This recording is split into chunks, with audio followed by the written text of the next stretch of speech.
Olá, bom dia! Hoje, quinta-feira, dia 26 de março, estamos no ar, a notícia de frente chegando aí na sua tela.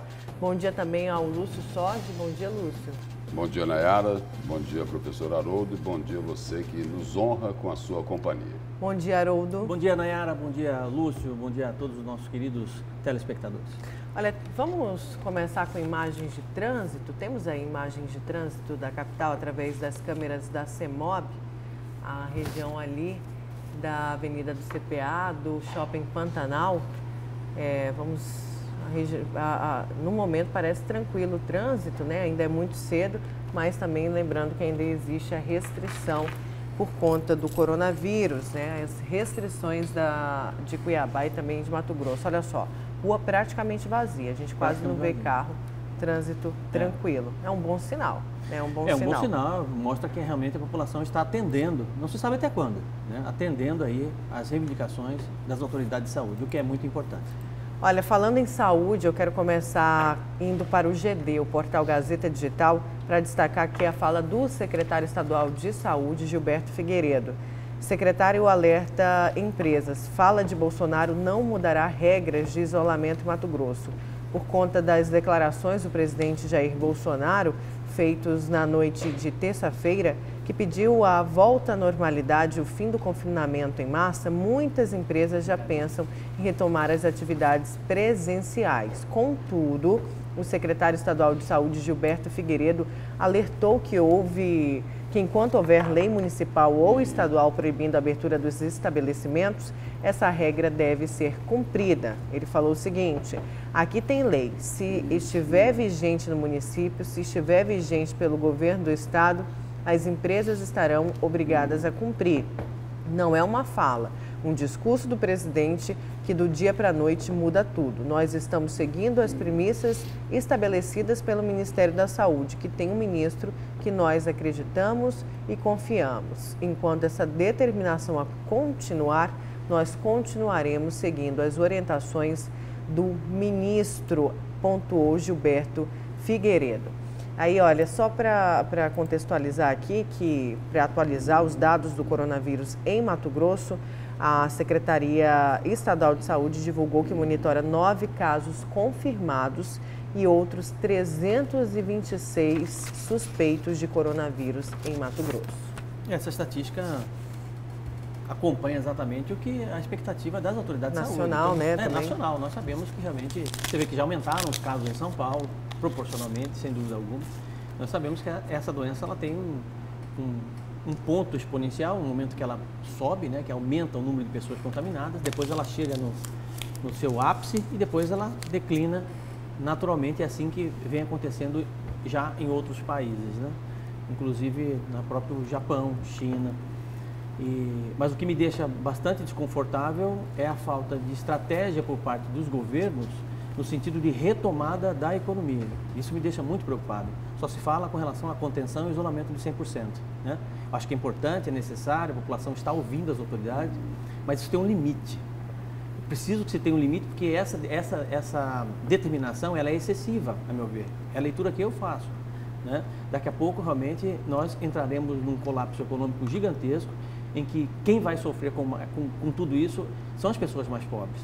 Nós temos muitos autônomos aí no país, pessoas que vendem pipoca, que vendem picolé, que já estão sem dinheiro para nada. Né? Eu tenho, por exemplo, uma família que é bastante carente. Na virada do ano passado, eu acabei adotando essa família, ajudando essa família, e já mandou hoje cedo: olha, não tem comida. Tem 6 filhos, não tem comida, não tenho mais comida, não tenho mais como comprar, como é que vai fazer? Então, iguais a essa família, existem milhares de famílias no Brasil. Então, o que me deixa muito preocupado também é essa situação. Pois aí é necessário bom senso, né? Sim. Bom senso, diálogo.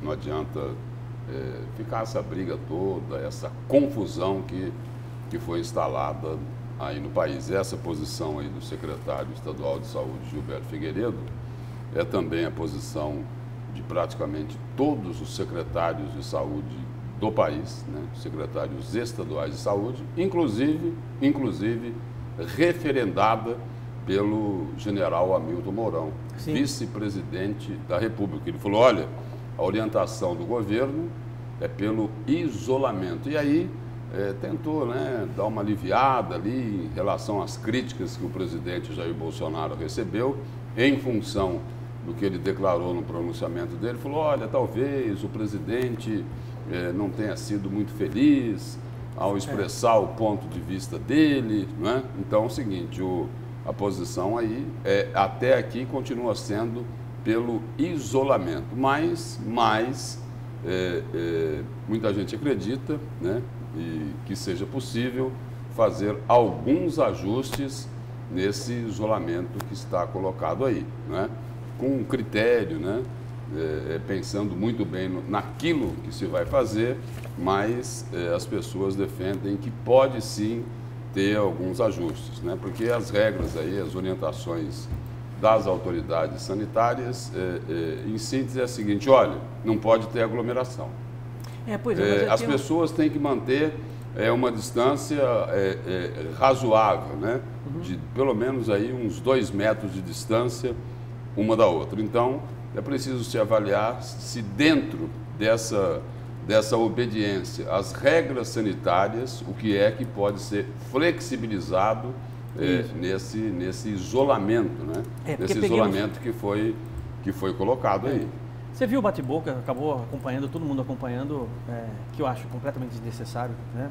Até porque tem um cunho político, sem dúvida alguma, até porque o Dória é candidato a presidente da República em 2022. Mas quem puxou essa conversa foi Jair Bolsonaro. Os três, Jair Bolsonaro, Dória e o completamente desnecessário. Não, mas quem colocou esse tema no videoconferência foi o presidente Jair Bolsonaro. Que seja, mas assim, o que eu digo é o seguinte, aí você vê, por exemplo, o comportamento do Dória em São Paulo, né? No discurso dele, ele vem aquele discurso todo engomadinho, dizendo o seguinte, olha, realmente nós temos que seguir o isolamento de 100%, porque a situação é grave, a situação isso, essa situação é aquilo. Ontem mesmo, ele já disse o seguinte, olha, nós não podemos parar a indústria. Como é que eu vou entender um negócio desse? Indústria promove aglomerações. Tá entendendo? Quer dizer, Mauro Mendes já disse o seguinte, olha, teremos problemas econômicos, hein? Teremos problemas econômicos, provavelmente não vai dar para pagar o servidor. Você quer dizer que tudo é discurso político? Tem que tomar muito cuidado, eu estou dizendo assim, tem que tomar muito cuidado, tá? Porque senão você vai começar a entrar numa retórica que definitivamente não tem posição nenhuma, né, com relação a se sair dessa situação drástica que vive o mundo, que vive o país.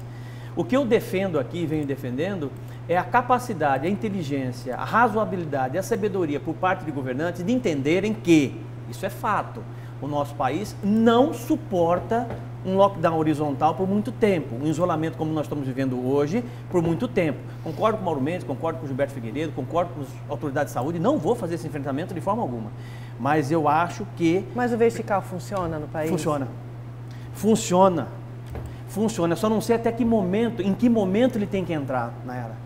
Entendeu? É muito diferente você ter um lockdown horizontal nos Estados Unidos e ter aqui. Lá o Trump já colocou 2 trilhões de dólares para salvar a economia. Entendeu? Mauro Mendes tem dinheiro para dar para manter a economia. Não, para salvar a economia.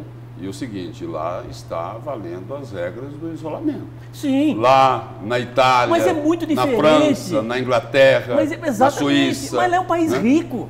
País rico, nós não somos assim, nossa população é pobre, não aguenta isolamento, eu só queria a economia não aguenta. Colocar aqui só um outro ponto dentro dessa reflexão que nós estamos fazendo aqui.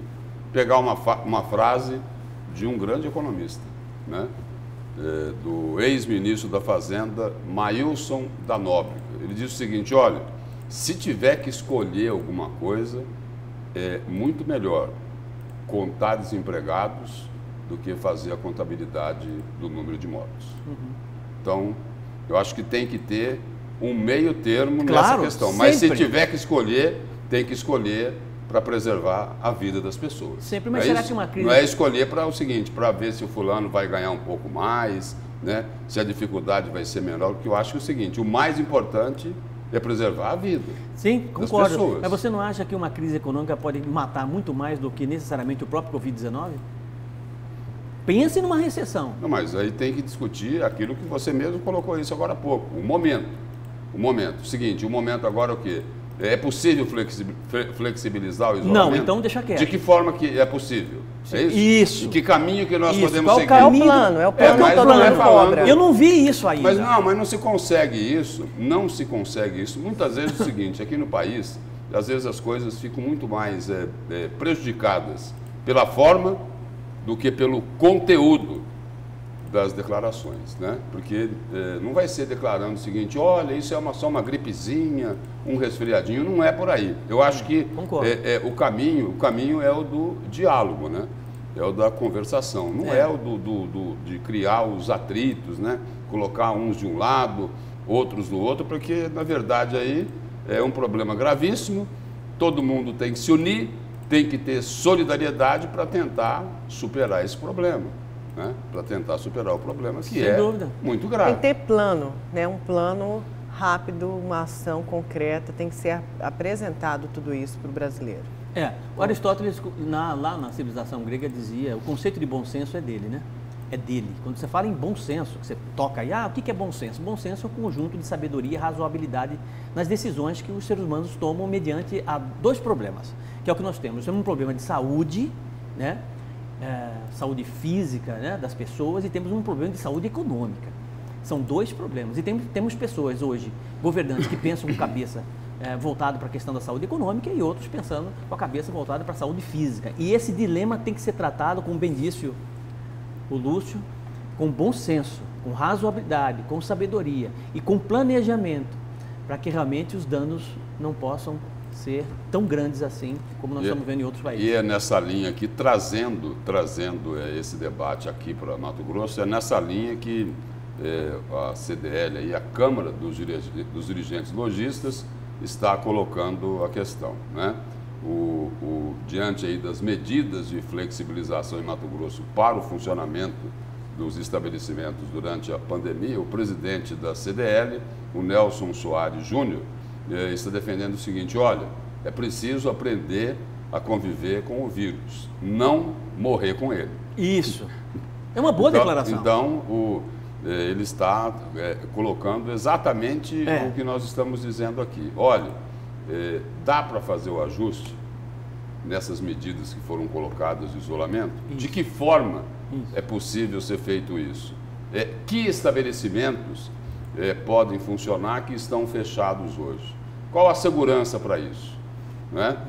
É possível manter a obediência a essas regras sanitárias, as principais regras sanitárias que foram colocadas aí? É possível fazer isso? O próprio Mandetta disse, né? O próprio Mandetta, me parece que ele já pensou nessa possibilidade de fazer, por exemplo, a liberação de determinada comunidade, de determinado bairro, de estudar um planejamento para poder sair desse lockdown horizontal. Então, isso é importante, né? Ter um planejamento a médio, quase curto prazo, né? Curto, médio prazo, para que realmente a economia volte a funcionar, o Brasil volte a crescer e volte a recuperar aquilo que já está perdendo de certa forma. A gente já tem muita participação, viu?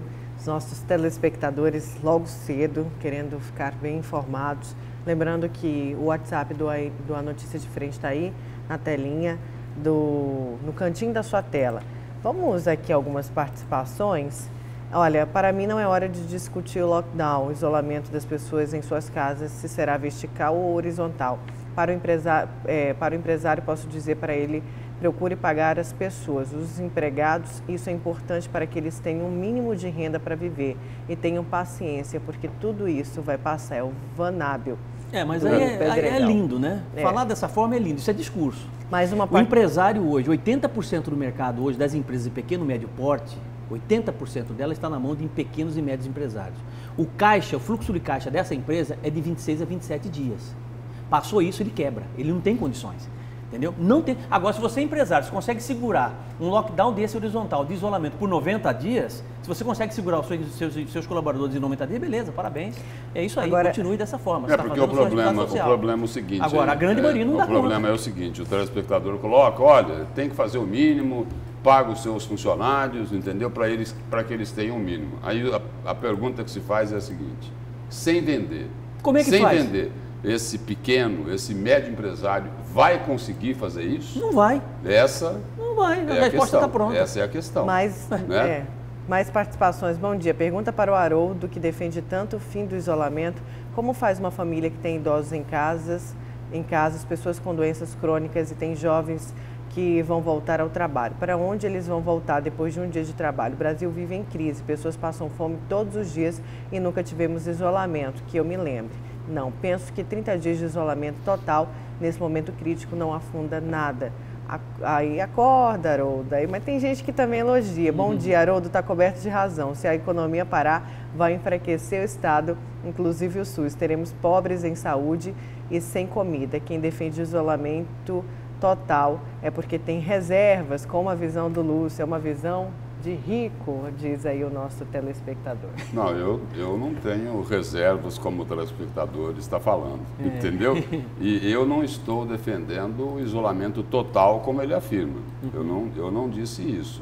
Eu disse o seguinte, é preciso avaliar o que é possível se fazer para flexibilizar as medidas de isolamento que foram colocadas aqui. O isolamento é o seguinte, né?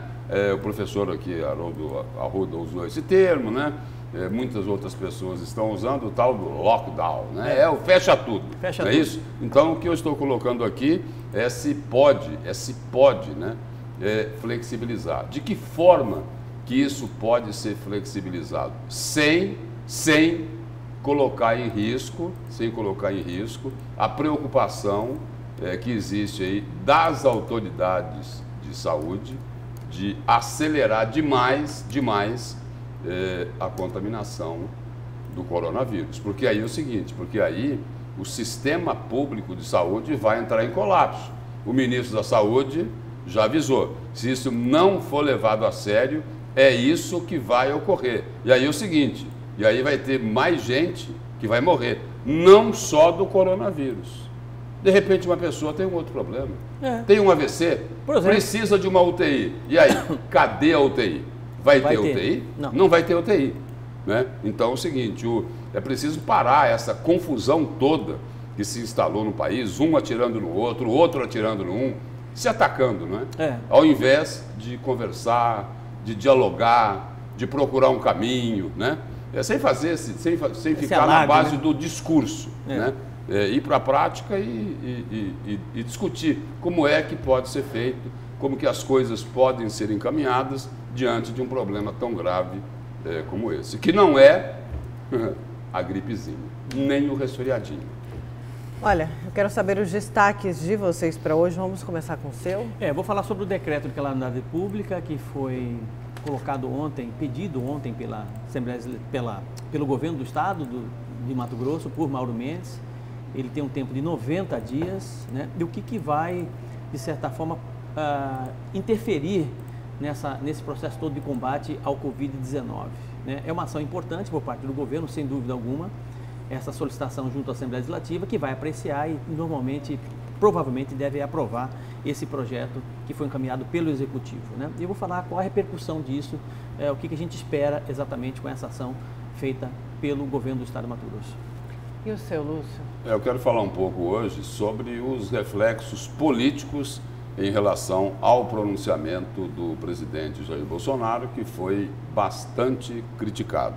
Por exemplo, o governador de Goiás, né, Ronaldo Caiado, que é do Democratas, que inclusive foi quem indicou o nome de Luiz Henrique Mandetta para ser ministro da Saúde, o governador Ronaldo Caiado fez uma crítica pesada ao presidente da República. Ele diz, olha, não tem mais diálogo com esse homem, é preciso colocar um ponto final. Esse é um ponto do meu destaque. O outro é o seguinte, é de que o ministro da Saúde, depois de ser desautorizado pelo presidente da República, naquilo que ele vinha orientando os estados, o ministro da Saúde foi a salvação da lavoura. Ao não pedir demissão, muita gente achava até que ele iria se demitir. Ao não pedir demissão, ele fez um pronunciamento lá, tentando amenizar e chegar ali num meio termo sobre as declarações do presidente da República. Ele prestou um grande serviço ao país. Eu até acredito o seguinte, que depois que tudo isso acabar, quando a crise do coronavírus for resolvida, talvez aí os governadores dos estados tenham que, nas capitais desses estados, erguer uma estátua para o ministro da Saúde, Luiz Henrique Mandetta, e conceder a ele a mais alta consideração, condecoração dessas unidades da federação. Porque já pensou se ele se demite? Se o ministro da Saúde se demite? Bastante grande no governo. Que tem liderado junto aos governos do Estado, muito que tem liderado junto aos governos estaduais esse trabalho aí de combate à pandemia do coronavírus. É sobre isso aí meu destaque. Daqui a pouco, então, a gente fala sobre este assunto. Olha, Cuiabá e Várzea Grande iniciaram um plano conjunto para o tratamento do coronavírus. Vamos acompanhar na reportagem.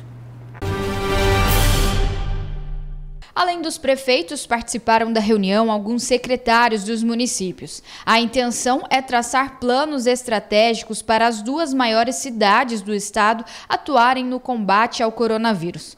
Cada prefeito pontuou o que a cidade está fazendo e qual a situação da saúde pública. As mesmas medidas têm que ser iguais, porque são cidades únicas. Não, então a gente caminha junto, não tem problema. Mas isso vai ser cidade única, não tem como fazer um decreto conjunto assim, agora, aqui, ou de que forma vai ser feito. Vai depender da demanda de cada um e da necessidade. Ao final da reunião, ficou definido que os municípios farão um plano de contingenciamento para enfrentamento do vírus. Ações de contingência para que nós possamos verificar e saber o que acontece nessa união das duas cidades, Cuiabá e Várzea Grande. Acredito eu que é uma reunião realmente muito interessante, onde nós vamos poder passar para essa população tão ordeira, trabalhadora, que é a nossa de Várzea Grande como a de Cuiabá, e para podermos trabalhar junto, em conjunto também com o governo do estado. A ideia é que as duas cidades tenham as mesmas orientações para os estabelecimentos comerciais e também para a população da Baixada Cuiabana em relação ao isolamento social, já que são municípios vizinhos.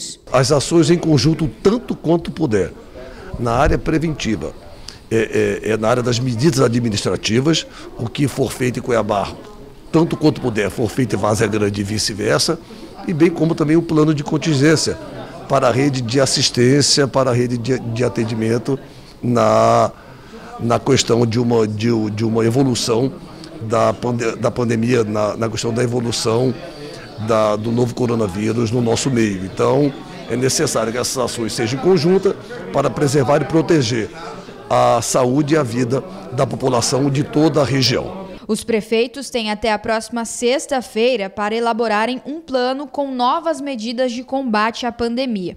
Na próxima terça-feira, eles devem apresentar o documento ao governador Mauro Mendes. Toda essa rede de atendimento, nós vamos sistematizar cada município a sua, que chama plano de contingência, para poder unificar as ações. E isso que nós devemos mostrar, apresentar ao governo do estado e dizer: Cuiabá e Várzea Grande precisa de Mato Grosso. Mato Grosso, o governo do estado, precisa de Cuiabá e Várzea Grande. Vamos nos unir, porque a sociedade espera isso de nós. Pois é, até a relação entre Emanuel e Mauro Mendes também está apaziguada depois do coronavírus. Apareceu uma pandemia mundial para poder... Não sei até quando, mas... Realmente é um momento de união de forças. Claro, não dá para ficar com briguinha, isso é muito, com picuinha. Muito salutar, sem dúvida alguma, muito importante para a sociedade. Você vê que as autoridades, governador, prefeita de Várzea Grande, prefeito de Cuiabá, estão unidos, né, no sentido de realmente ter estratégias eficientes no combate ao Covid-19. Isso é muito importante. Ontem no Cidade Alerta nós fizemos uma matéria, mostramos exatamente aquela mesa vasta, assim, com todas as autoridades, pensando no futuro da sociedade e de que forma minimizar o problema da contaminação. Isso é simplesmente espetacular. Eu gostaria muito que isso tivesse ocorrido antes mesmo, independente do Covid-19, sabe? Porque aí você tem eficazmente um trabalho de gestão voltado para a sociedade e não aquele jogo de vaidades que nós presenciávamos lá atrás, né? Entre eles. Enfim, estão no caminho certo. Podia até dar um cursinho aí para João Dória, Bolsonaro. Bolsonaro, né? Dá um cursinho para os dois, né? Olha, vamos a mais participação aqui dos nossos telespectadores.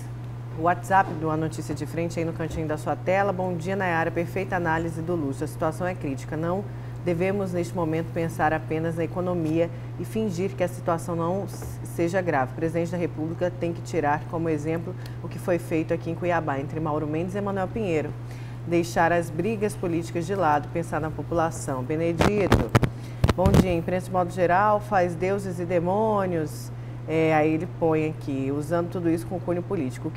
O que o Haroldo disse é sensato, diz aí o nosso. Aliás, tem muita gente falando aqui da sensatez do professor Haroldo. Bom dia, Haroldo. Você é o mais sensato, disse aí a nossa telespectadora. Aí tem mais um que falou, olha, esse governador de Goiás falou tudo. Acho que esse presidente não está preparado, infelizmente. O discurso dele teve, sem dúvida alguma, muitas arestas, né? Tanto é que repercutiu mal em vários locais, né? Ele foi... mas assim, eu vou dizer uma frase forte aqui. Pode ser que o Lúcio não concorde comigo, que a Nayara não concorde, né? Já sei que não vou concordar.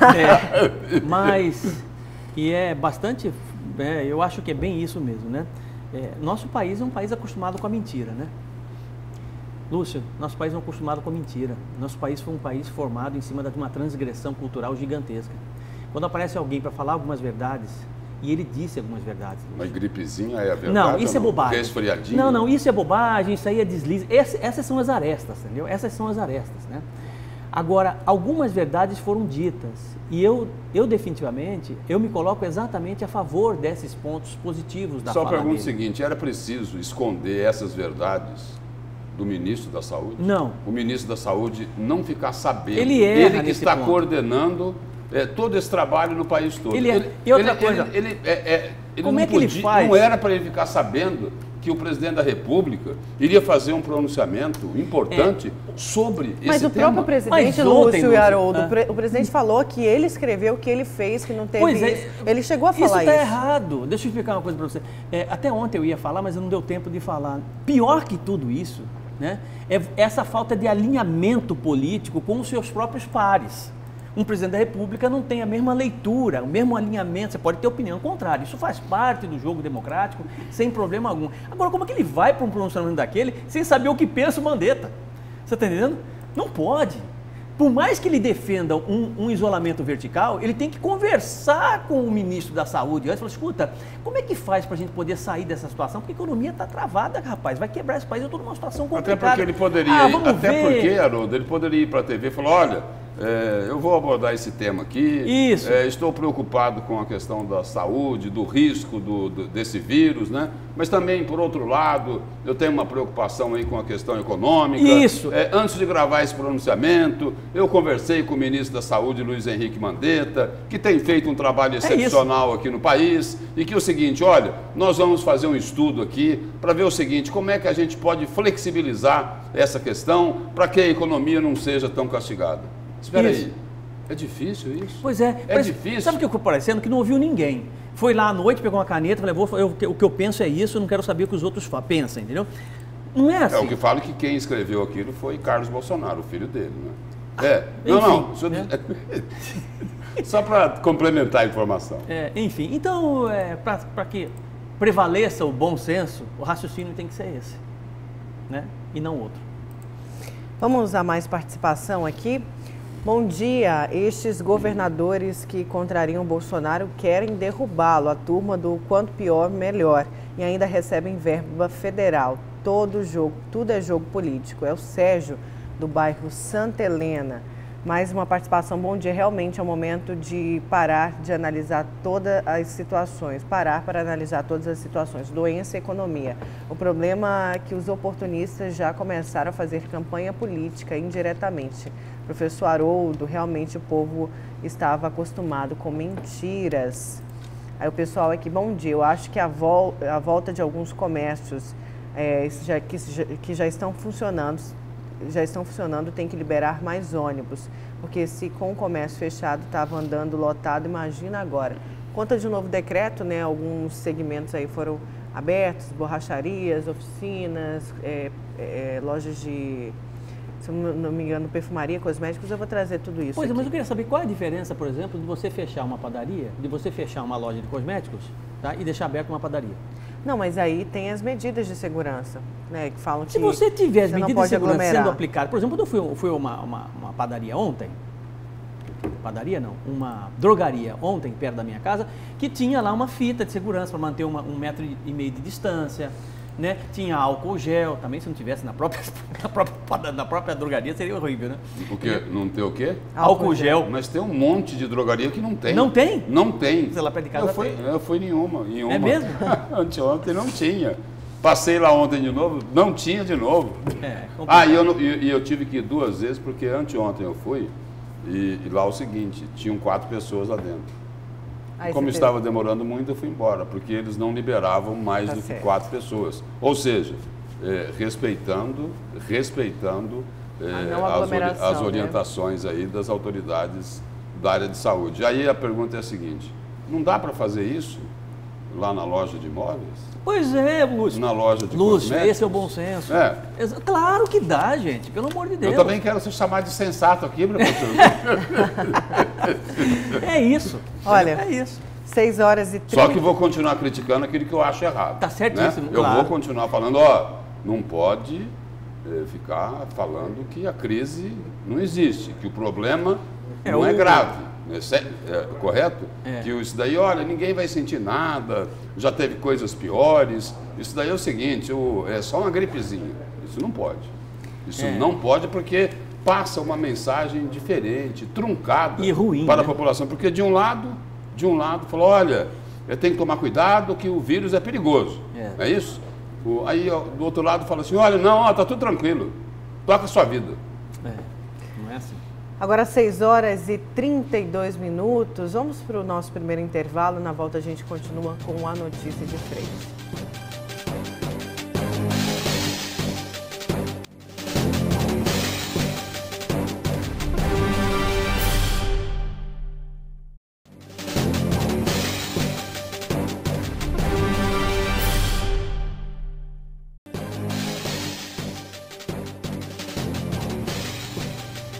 Voltamos com a notícia de frente, 6h34, 24 graus. Temos trânsito aqui através das câmeras da CEMOB. Vamos ver aí a região. Qual que é essa? Fernando Correia? É isso? É essa região da Fernando Correia. Tem um fluxo maior de carros aí, já nessa região. Né? Agora 6h30, ó, a gente pode ver. Isso mesmo. Olha ali, já tem até um pontinho de estrangulamento ali no canto. Na Fernando Correia, não, ali aquele trecho, bom, parece que o movimento aumentou de segunda para hoje, não parece? Parece que deu um aumentado. Em relação ao início da semana, o movimento aí já está um pouco maior. Né? Eu disse aqui que vai ser muito difícil você fazer um isolamento de 100% durante 4, 5, 6 dias, 10 dias, que é necessário, segundo as autoridades de saúde, tudo bem, mas vai chegando um ponto que as pessoas não aguentam mais, né? Ficam completamente desconfortáveis. Enfim, né? Olha, e o governo de Mato Grosso começou nesta semana as obras para construir 180 novos leitos do Hospital Metropolitano, em Várzea Grande. A unidade será referência estadual para o atendimento dos casos graves do coronavírus. E, na ocasião, o secretário de Saúde voltou a falar sobre o pronunciamento do presidente Jair Bolsonaro. A obra de ampliação já começou aqui no Hospital Metropolitano de Várzea Grande. As cirurgias bariátricas, de ortopedia e demais procedimentos de alta complexidade serão deslocados para outras unidades, conforme determinação do governador Mauro Mendes. O secretário de Estado de Saúde falou sobre o cronograma desta obra, que tem o foco voltado ao combate ao novo coronavírus. Bom, todos os hospitais nós estamos revendo o perfil do hospital, fazendo um redimensionamento de leitos que estarão sendo destinados para atender os casos agravados de coronavírus. E nós interrompemos as cirurgias eletivas, os atendimentos ambulatoriais, justamente para ter essa parte das nossas instalações em condições de atender os agravamentos. Especialmente aqui no Hospital Metropolitano, é um hospital que tem 60 leitos atualmente, 10 leitos de UTI e uma nova estrutura sendo construída para adicionar essa estrutura aqui, mais 180 leitos de enfermaria e mais 30 leitos de UTI. Então, a partir do momento que essa nova área ficar pronta, ela vai ser acoplada a esse hospital, nós passaremos a ter 240 leitos clínicos de enfermaria e 40 leitos de UTI. A planta de construção dos novos leitos tem como base o projeto de construção do hospital chinês, que foi construído em apenas 10 dias com capacidade para 1.000 leitos. A previsão para o término da obra, segundo o secretário, é para daqui a 20 dias. Essa obra já começou, começou na sexta-feira passada, um regime praticamente dioturno, ou seja, um regime acelerado de construção. Nós temos uma meta desafiadora de terminar essas instalações no máximo em 20 dias. E a parte do hospital que já estava em reforma, nós também finalizamos nesse tempo. Então agora nós já estamos na fase final de algumas enfermarias na parte de acabamento, aí entra a limpeza, começa a montar os equipamentos, os mobiliários, para que a gente tenha condição e no máximo em 20 dias já está recebendo pacientes nesse hospital. O secretário fala também sobre quais serão os pacientes que serão atendidos nesta unidade após a conclusão dos trabalhos. Segundo ele, serão especialmente os casos graves de coronavírus. Esse é um hospital que vai estar exclusivamente dedicado a atender pacientes graves infectados por coronavírus, Seja nas enfermarias, seja nos leitos de UTI. Nós vamos blindar ele para que não haja mistura de outros atendimentos, ou seja, não vai ter atendimento ambulatorial ou cirurgias que estejam sendo realizadas que não seja um paciente que chegou com agravo de coronavírus. Após finalizada a obra, o hospital terá capacidade para atender até 260 pessoas contaminadas com o Covid-19. Em média, nós vamos, no pico, se for necessário, nós vamos ter aqui dentro, no mínimo, 240 pacientes em leitos de enfermaria, mais 40 leitos de UTI, ou seja, nós vamos ter 280 pacientes circulantes e, dependendo do caso, vai ter algumas improvisações necessárias. Gilberto Figueiredo ressalta que não há ainda a previsão de quanto será gasto em todo este trabalho e que o governo está levantando recursos para a realização de toda a obra. Nós não temos essa planilha fechada, a princípio o governo do estado vai aplicar os recursos ordinários da Receita, mas nós estamos recebendo sim aporte do governo federal, nós estamos recebendo doações, existe uma série de instituições da sociedade civil organizada que também estão se movimentando, Ministério Público do Trabalho, Ministério Público Estadual, enfim, é um conjunto de instituições nesse momento na força-tarefa para permitir não só construção como equipagem das necessidades para a gente fazer esse enfrentamento. Sobre o pronunciamento do presidente da República, Jair Bolsonaro, que gerou muita polêmica quando caminhou na contramão do isolamento social recomendado por todos os estados brasileiros e vários países mundo afora, o secretário de Saúde disse que se sente desconfortável com as alegações do presidente e que aqui continua sendo a orientação para que as pessoas permaneçam em casa. De forma desconfortável, mas nós vamos continuar com o mesmo planejamento, esperando e criando condições para enfrentar a situação que seja a mais difícil possível. Apesar da curva ascendente para os casos confirmados a cada dia do novo coronavírus, o secretário esclarece que todos os esforços estão sendo empenhados neste combate e que a expectativa é que a situação se normalize o mais rápido possível. Eu tenho que me basear naquilo que estatisticamente os cientistas nos ofertam, Existe uma curva ascendente, estima-se que a partir do dia 15 para o mês que vem a coisa começa a se complicar um pouco e nós temos que trabalhar com os dados científicos. Não é um achismo, torcemos para que tenha um cenário muito mais brando, mas estamos preparando para o cenário mais crítico.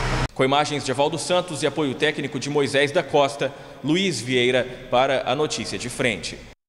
Obrigada, Luiz, e o nosso diretor aqui, o Celso. Lembrando, Lúcio, de que quando as pessoas querem, eu achei a coisa que era é feita. um telespectador aí. Não. É também, né? É também. O pessoal está falando aqui também, olha, tem obras aí que estão se arrastando, exemplo lá da rodoviária, A passarela. Se arrastando, mas essa daí vai ser, Rapidão. Rapidão, parabéns. É assim que devia ser sempre. Você vê que quando quer, faz, Quando quer, faz. Já que a gente ouviu aí no finalzinho da matéria o secretário Gilberto Figueiredo dizendo que nada vai mudar em Mato Grosso, que prevalece o decreto do prefeito aqui de Cuiabá, o decreto das prefeituras e do governador, vamos para o seu destaque, Lúcio, porque aí você cita o ministro de Saúde, Henrique Mandetta. O meu destaque é para falar que o ministro da Saúde, Luiz Henrique Mandetta, foi a salvação da lavoura nessa quarta-feira, né? Ele tentou consertar aquilo que foi feito errado na terça-feira, né? Porque depois lá do pronunciamento do presidente, muita gente achou que o ministro podia pedir demissão e ele foi numa outra linha, né?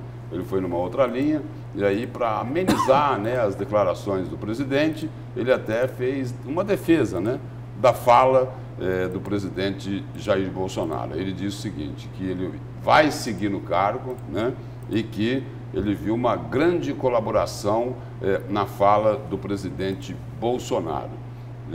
Ele falou o seguinte, olha, eu vou deixar muito claro, eu saio daqui do Ministério, no caso, na hora que acharem que eu não devo trabalhar, que o presidente achar, porque foi ele que me nomeou, disse o ministro. Ou então, ele continuou dizendo, ou então se eu estiver doente, o que é possível, eu ter uma doença, ou no momento que eu achar que esse período todo de turbulência já tenha passado e que eu possa não ser mais útil.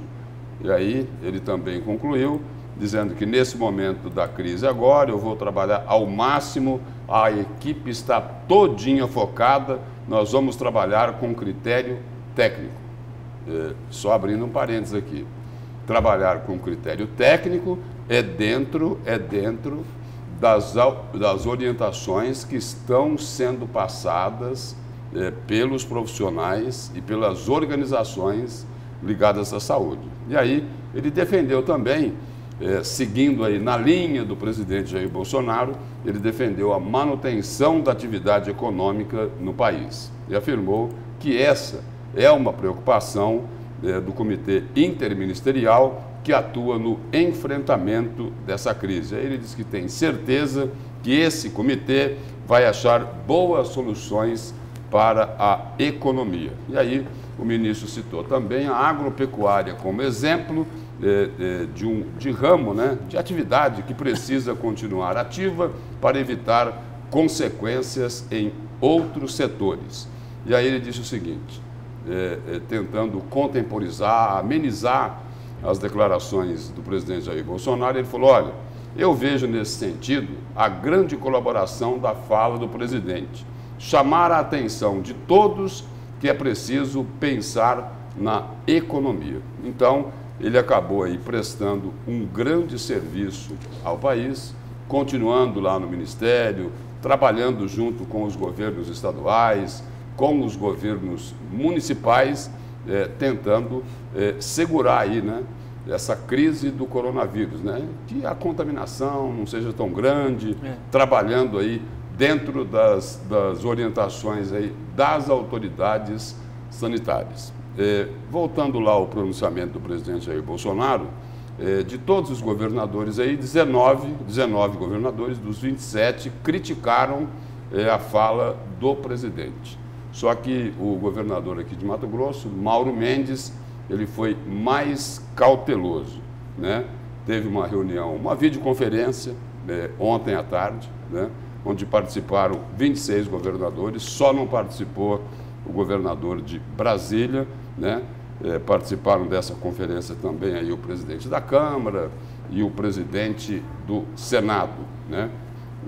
E sem polemizar durante essa videoconferência, Mauro Mendes sugeriu a busca por um equilíbrio para o país superar este momento de crise mundial. Aqui em Mato Grosso estamos buscando exatamente isso, o equilíbrio. Nós tomamos várias medidas restritivas para coibir aglomerações, eventos de qualquer natureza e tudo o que pudermos evitar para restringir a circulação das pessoas. Porém, não determinamos restrições às atividades econômicas, do comércio, da indústria das principais atividades da cadeia de produção, disse o governador. Mas espera aí, professor Haroldo, determinou ou não determinou restrições? Pois é. Existem as restrições ou elas não existem? E a pergunta que se faz é o seguinte: é necessário isolamento? Dá para flexibilizar isso? Tem como se fazer alguns ajustes? Esta é a discussão, né? Então, sim, o seguinte, e é nesse sentido aqui que o ministro da Saúde, Luiz Henrique Mandetta, disse que foi a grande colaboração do presidente Jair Bolsonaro, né? Não quando ele exagera no discurso, dizendo que esse vírus aí ele não é tão grave assim, né? Que as pessoas podem voltar à normalidade. É necessário o isolamento, mas de que forma que vai ser esse isolamento? Aí, só voltando ao tema central aqui do meu comentário, é preciso destacar que o ministro da Saúde prestou, sim, um grande serviço ao país, né? Ontem, na fala dele, ele mostrou que é uma figura pública extremamente preparada. Sim. Evitou algo muito grave aqui no país, porque se ele pede demissão, se ele entrega o cargo, a coisa ia complicar muito. E teve esse temor aí do que ele poderia pedir demissão, porque o governador de Goiás, Ronaldo Caiado... Rompeu, né? Definitivamente. O governador de Goiás, Ronaldo Caiado, que foi quem indicou o nome de Luiz Henrique Mandetta para ser ministro da Saúde, também, né? Que é médico também, Ronaldo Caiado disse o seguinte: olha, referindo-se a Bolsonaro, não tem mais diálogo com esse homem, é preciso colocar um ponto final. E aí eu digo o seguinte, que a posição do ministro da Saúde, Luiz Henrique Mandetta, deve ser reconhecida por todo mundo. Quer dizer, ele fez um pronunciamento ontem, deu declarações tentando apaziguar, né? Tentando contornar os problemas que foram criados no dia anterior. Ele se colocou, na realidade, como um estadista, né?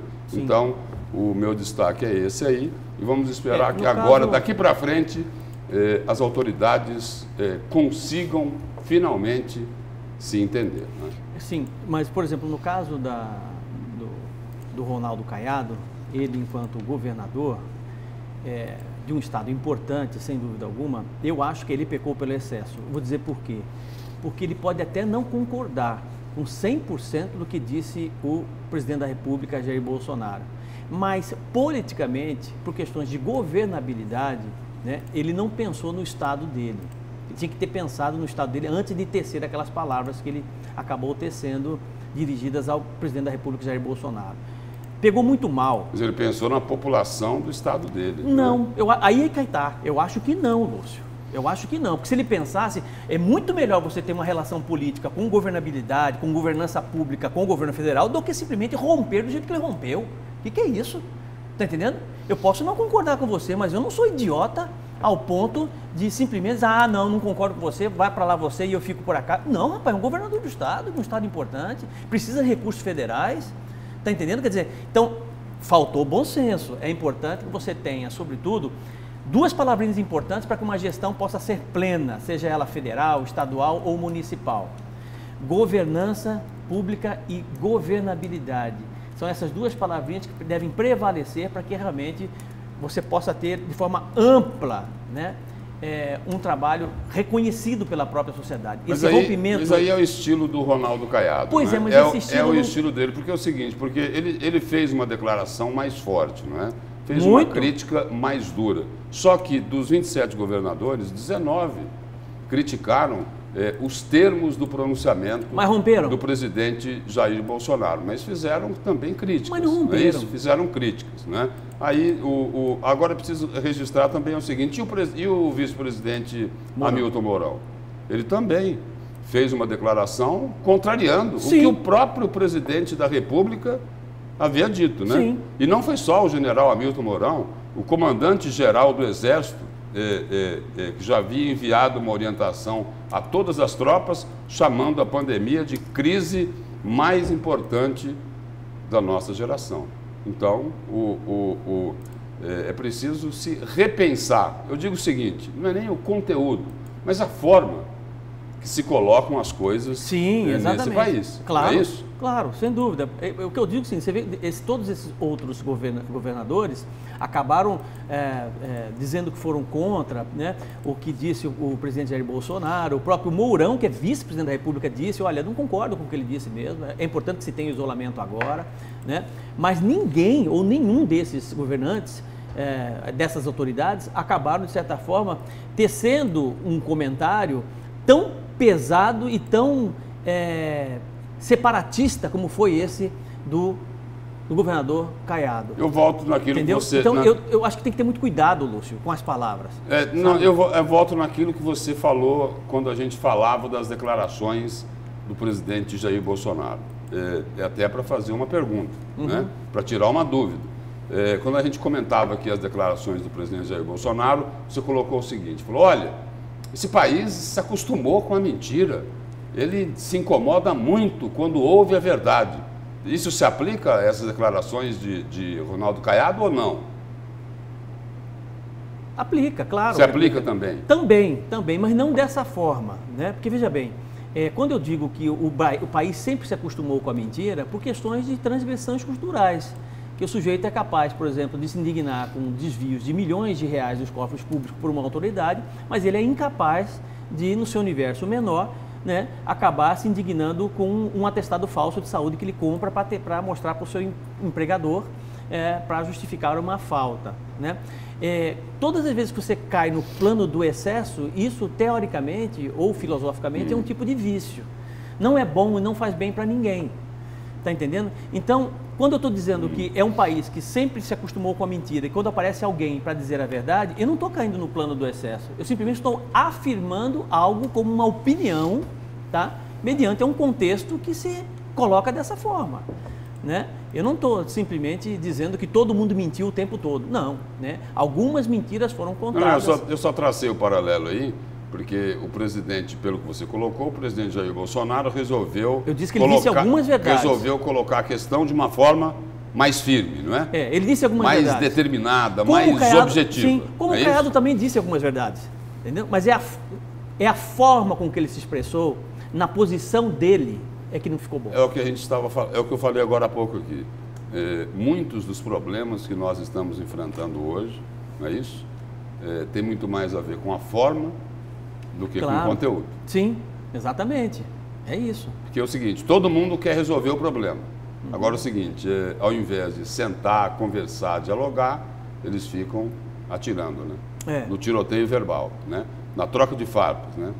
Em ataques e contra-ataques. E isso não vai ajudar em nada a resolver o problema. Vamos às mensagens aqui dos nossos telespectadores, o pessoal participando. Bom dia, bancada. Uma coisa é certa, o nosso presidente está indo contra tudo que foi recomendado pelos especialistas da área de saúde. Me parece que ele está apostando na seguinte hipótese: passam 15 dias e o vírus é controlado. Vem a seguinte fase, estava certo, mas espera aí. Será que não foi contratado por ter tomado, não foi contrariado, deve ser por ter tomado as medidas antes? Bolsonaro espera alguém tomar medidas para poder ficar falando que ele não agiu antes. Vamos a mais uma participação. Bom dia, professor Haroldo. Concordo com o seu raciocínio. O que me chama a atenção, principalmente na área da saúde, como que apareceu recursos para construir novos leitos, se antes isso levaria vários anos para ser feito. Ainda repercutindo a matéria ali, né, do Luiz Vieira. Vamos a mais uma... É que, na verdade, socialmente falando, esse vírus, ele não escolhe classe social. Ele pega o pobre e pega o rico. Ele pega o pobre e pega o rico, né? E agora, por questões de obrigatoriedade, porque considerando que você tem hoje no país uma desigualdade muito grande e uma casta privilegiada, a própria casta privilegiada está necessariamente correndo riscos de serem contaminados. Então, ou a gente controla isso, ou a gente controla isso, né? Se eu não controlar a transmissibilidade desse vírus, automaticamente eu tenho aí algumas ameaças no nosso país. Então, vamos investir. Então, essa é a prova cabal de que dinheiro sempre existiu, tá? O que falta é gestão política e vontade de fazer. Porque você pegar, por exemplo, uma passarela para levar 90 dias para fazer, tá? 120 dias para fazer uma passarela e agora em um mês você ter a construção de um hospital metropolitano, ampliação de 600 e quantos leitos, 200 leitos para receber o Covid-19, peraí, alguma coisa está errada. Então, o dinheiro está lá, tem condições de fazer, por que não faz? Precisa aparecer uma epidemia, uma pandemia mundial para que realmente, não, agora não tem jeito, agora a gente tem que fazer. Nesse caso aí, para retratar mais fielmente os fatos, nesse caso lá dessa ampliação e da construção desses 180, 200 leitos lá no Hospital Metropolitano, na realidade aí, esses recursos eram lá do Hospital Central, que o governo pretende retomar a obra. E aí, o Ministério Público, o Procurador-Geral do Ministério Público, José Antônio Borges Pereira, tomou a decisão seguinte, de que esses recursos fossem transferidos para essa obra agora de construção desses 180 leitos, até porque a prioridade nesse momento aí é tomar as medidas, tomar as medidas aí para enfrentar essa questão. Pois é, mas quantos anos nesse estado, antes desse Covid-19? Esses 80 nós já vimos aqui gente morrendo no corredor por falta de UTI. Agora a Câmara e Vereador do Cuiabá tem dinheiro, manda não sei quantos milhões. A Assembleia Legislativa manda não sei quantos milhões no combate ao Covid-19. Os poderes, o Ministério Público manda dinheiro. O Tribunal de Justiça manda. Todo mundo tem dinheiro para mandar agora no combate do Covid-19. Por que não manda antes? Por que não mandou antes? Eu não estou discordando disso. Eu só entendendo. Estava detalhando de onde saiu esses 80 milhões aí. Isso é prova cabal de que existe sobra. E aí esses 80 milhões aí é o que foi dinheiro recuperado. Daquele que os ladrões enfiaram a mão nos cofres públicos. Isso é prova cabal de que existem sobras e que os poderes podem ajudar, sim, o sistema de saúde e podem fazer a contrapartida daquilo que a sociedade mais precisa, que é saúde. Está entendendo? De nada adianta você ter um poder rico e ter gente morrendo na fila do hospital. Foi preciso aparecer uma pandemia para aparecer dinheiro para poder fazer o hospital. Olha, só mais uma participação que ela apareceu aí no ar, eu vou colocar. Haroldo está pensando só nos empresários. Se a população morrer, não haverá retomada da economia. Já se nós nos resguardarmos, haverá chance de retomada da economia. Ele defende o presidente. É muito fácil falar, a população deve ir trabalhar. Os políticos, os conhecidos socialmente, têm mais facilidade para serem atendidos quando chegam a um hospital. Já o pobre trabalhador comum, entre um e outro, com certeza, quem vai morrer é o pobre. E esse já está passando muita dificuldade. E vai ficar cada vez pior caso a gente continue na mesma situação que nós encontramos hoje. Certo, vamos para mais um intervalo. Daqui a pouco a gente continua com a notícia de frente.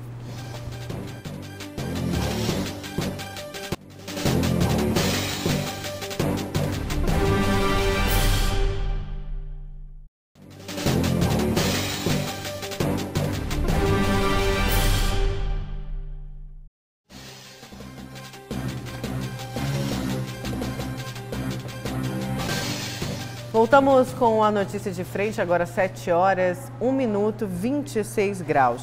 Olha, e a Assembleia Legislativa de Mato Grosso, através do presidente Eduardo Botelho, testaram ontem, quarta-feira, o sistema de deliberação remota. A gente tem um vídeo aí desse teste, foi um vídeo gravado ali pelos parlamentares, pelas assessorias. Vamos conferir? É só para mostrar como vai funcionar. Nós vamos os secretários devem vir pelo menos devem vir junto comigo, e aqui nós vamos fazer a leitura e a exposição. Vai ter um pequeno expediente, nós vamos dar 3 minutos normal para cada deputado falar. Por exemplo, a deputada Jovem está lá no painel, mas o painel lá, onde vai ficar o painel. O painel vai mostrar aqui e é isso que vai na televisão. Quando a deputada Janaína começar a falar, a imagem vai só para ela, né? Então, fala aí, Janaína, para nós. Bom dia, presidente Botelho. Bom dia a todos os servidores que estão aí na Assembleia. Parabéns pela iniciativa. Estou aqui de casa e participando da sessão junto com vocês. Sensacional. Parabéns, presidente. Beleza, obrigado, Janaína. E nós estamos aqui simulando para fazer essa sessão funcionar virtual. Espero que sejam as sessões que nós vamos ter necessidade de fazer virtualmente. As próximas, logo daqui uns dias, nós possamos fazer aqui junto. Né? É muito melhor. Mas as primeiras sessões vai ser assim, né? Acho que o programa está funcionando bem e nós estamos conectando na TV Assembleia, inclusive precisa da TV Assembleia e a Rádio Assembleia. Obrigado aí, Janaína. Mais uma vez, o vídeo foi gravado ali pelas assessorias. Vai funcionar o seguinte: o sistema de deliberação remota será usado para as deliberações no plenário em sessão virtual. A prévia da sessão virtual acontece a partir da próxima quarta-feira, no dia 1º de abril, que foi registrada aí nas redes sociais do presidente. A medida deve viabilizar o funcionamento do plenário durante a emergência de saúde e as contenções por conta da pandemia do coronavírus. E a população vai poder acompanhar. Professor Haroldo, seu destaque: governo do estado, decreto. O Mauro Mendes acabou decretando ontem, foi publicado no Diário Oficial do Estado, o estado de calamidade pública por um período de 90 dias. Né? Nós acompanhamos agora há pouco a matéria do Hospital Metropolitano, dessa ampliação que está sendo feita justamente para combater ou atender as pessoas contaminadas com Covid-19. E com esse decreto de 90 dias, certamente o governo do estado poderá desenvolver mais ações ou fazer investimentos sem tanta preocupação com relação à lei de responsabilidade fiscal. É uma ação assertiva, sem dúvida alguma, por parte do governo do estado, mas independente dessas ações que estão sendo feitas pelo governo, no sentido de combater ou diminuir a transmissibilidade desse vírus, é muito importante que o governo daqui para frente, inclusive o próprio Mauro Mendes já se preocupa com isso, com relação às questões econômicas, né? De pensar nas famílias mais pobres. Porque quanto mais isolados nós ficamos, quanto mais tempo isolados nós ficamos, e eu defendo sem dúvida alguma uma forma de planejamento, um estudo que seja no sentido de fazer essa liberação escalonada do isolamento para que a economia volte a funcionar e o Brasil não pare, né? Eu penso que, paralelamente a essas ações de combate ao Covid-19, o governo tem que também ter um bom planejamento social. Social no sentido de dar o suporte financeiro para essas famílias mais pobres, que hoje, na maioria delas, de certa forma, são pessoas autônomas, que vendem pipoca, que vendem picolé, que vendem um monte de coisa aí, são camelôs muitas vezes, né? E não tem recurso, não tem dinheiro e já secou, não tem nada, a geladeira está vazia e não tem condições de fazer nada, inclusive até porque está em isolamento. Se nos países do primeiro mundo existe houve um resgate, né, diga-se passagem, o que o Donald Trump está fazendo nos Estados Unidos, o que foi feito na Itália, por exemplo, na Espanha, por exemplo, né? O que é que o governador do estado de Mato Grosso vai fazer aqui em prol das famílias mais pobres? É preciso que se dê oxigênio, né? Que se dê condições financeiras para que essas pessoas possam suportar esses dias de isolamento. Todos os esforços hoje devem ser nesse sentido, inclusive dos poderes. Aí eu convoco, de certa forma, empresários, né?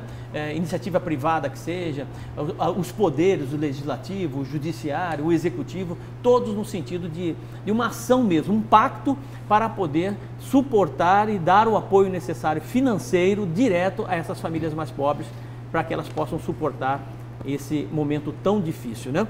E torcer, sobretudo, para que o governo do estado possa sair desse isolamento absoluto o mais rápido possível, né?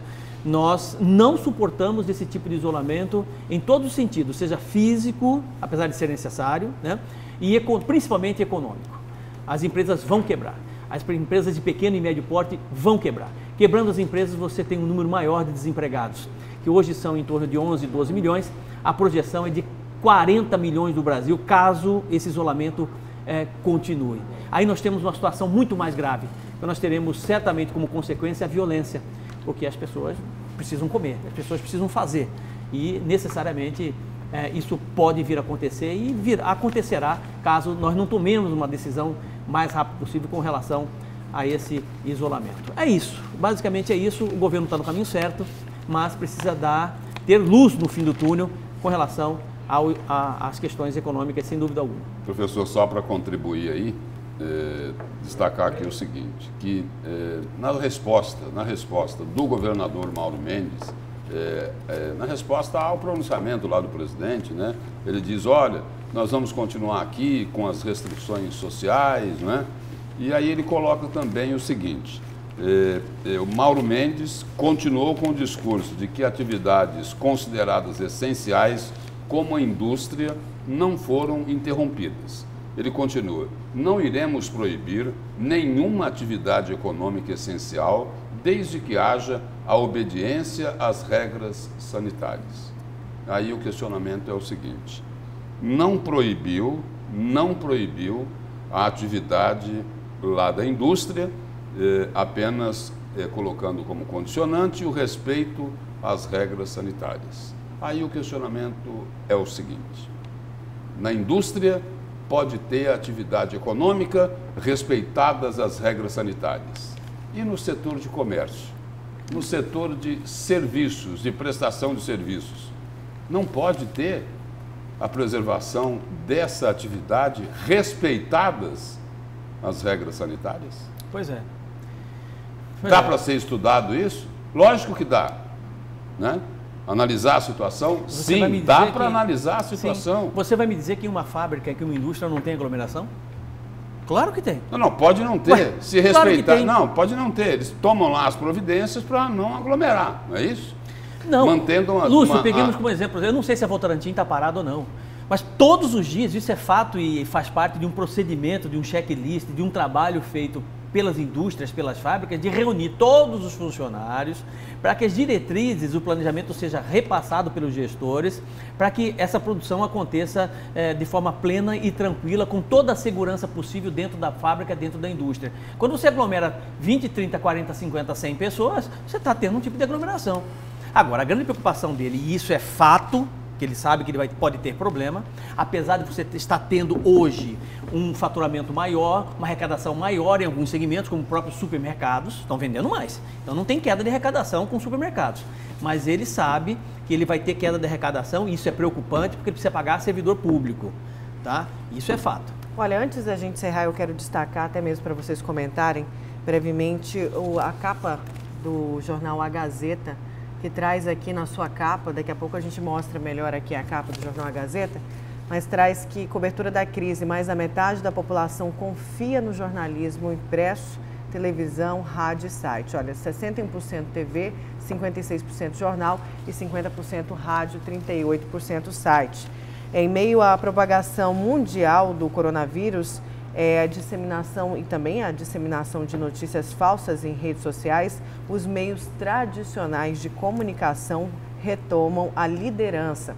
A pesquisa divulgada pelo Datafolha aponta que mais da metade, ou seja, 56% da população que se informa sobre a pandemia confia nos jornais impressos. Os programas jornalísticos de televisão lideram com 61% de credibilidade. Já na sequência estão rádio com 50% e site de notícias 38%. Redes sociais e aplicativos de mensagens detêm apenas 12% da confiabilidade. Na era das fake news, 12% por conta da disseminação de fake news, né? Você tem muitos fake news, acaba nas redes sociais, aí necessariamente você tem menos crédito, vamos dizer assim, menos credibilidade. A pesquisa Datafolha, mais uma vez, vem comprovar de que a imprensa, os veículos de comunicação, TV, jornal, podem funcionar como os grandes parceiros do poder público, né?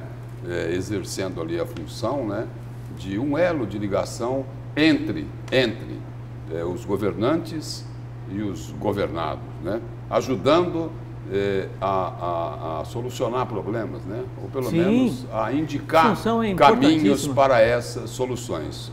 Ou seja, não adianta ficar brigando com a imprensa. Ela pode ajudar. A imprensa... Ela sempre ajudou e vai continuar ajudando a cidade, o estado, o país. Mas sim, mas é a imprensa boa.